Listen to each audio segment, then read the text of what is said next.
Weeks after U.S. President Donald Trump announced the U.S. withdrawal from the Paris Climate Agreement, the debate is still raging on in regard to the possible implications of his decision.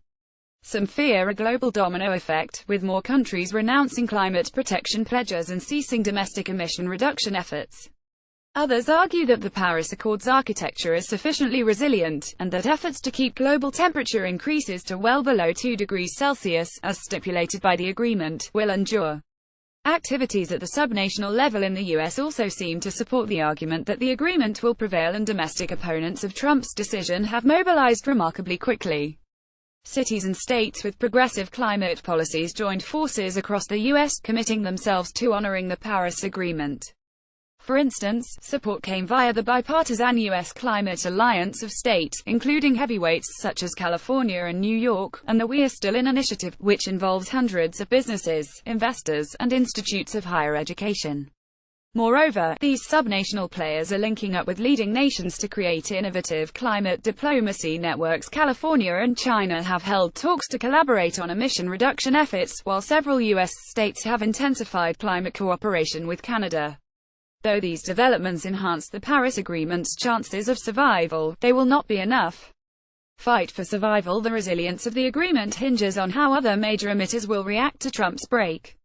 To pursue effective global climate governance, these countries must repeat the steps taken in the run-up to the 2015 Paris climate meeting, where a strategy of multiple bilateralism between China, India and China, among others, served to build trust and resolve crunch issues.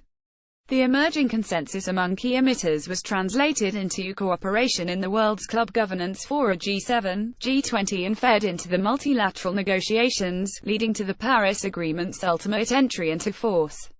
True to this spirit, 6 members plus the EU were already pressuring the US to remain committed to the Paris Agreement at the recent G7 summit in Sicily. Not that it seemed to do much good, as Trump withdrew from the climate pact a few days later. The next litmus test for effective global climate governance comes in July, when leaders from countries accounting for 80% of global emissions meet for the G20 summit in Hamburg, Germany, on 78 July. With the US thrusting itself into isolation, the German G20 presidency will seek to gather the broadest possible support for the Paris Agreement. But a question remains: is a G20 entente possible? It might be, if others show the way. Climate leaders from the G7, the EU and Canada display the clearest leadership ambitions. EU heavyweights have signaled their strongest commitment to uphold their pledges to combat climate change. In his reaction to Trump's Paris exit, Canada's Prime Minister, Justin Trudeau, confirmed his country's unwavering commitment to fight climate change. The Canadian government has also vehemently denied recent reports that Trudeau wished to scrap references to climate from the draft G20 declaration, in order to appease the US government. But leaders need followers, and whether followers can be mobilized depends on how G20 members define their interests, economically and politically. Economically, many G20 countries appear to believe the energy transition, accelerated by the Paris Agreement, must continue.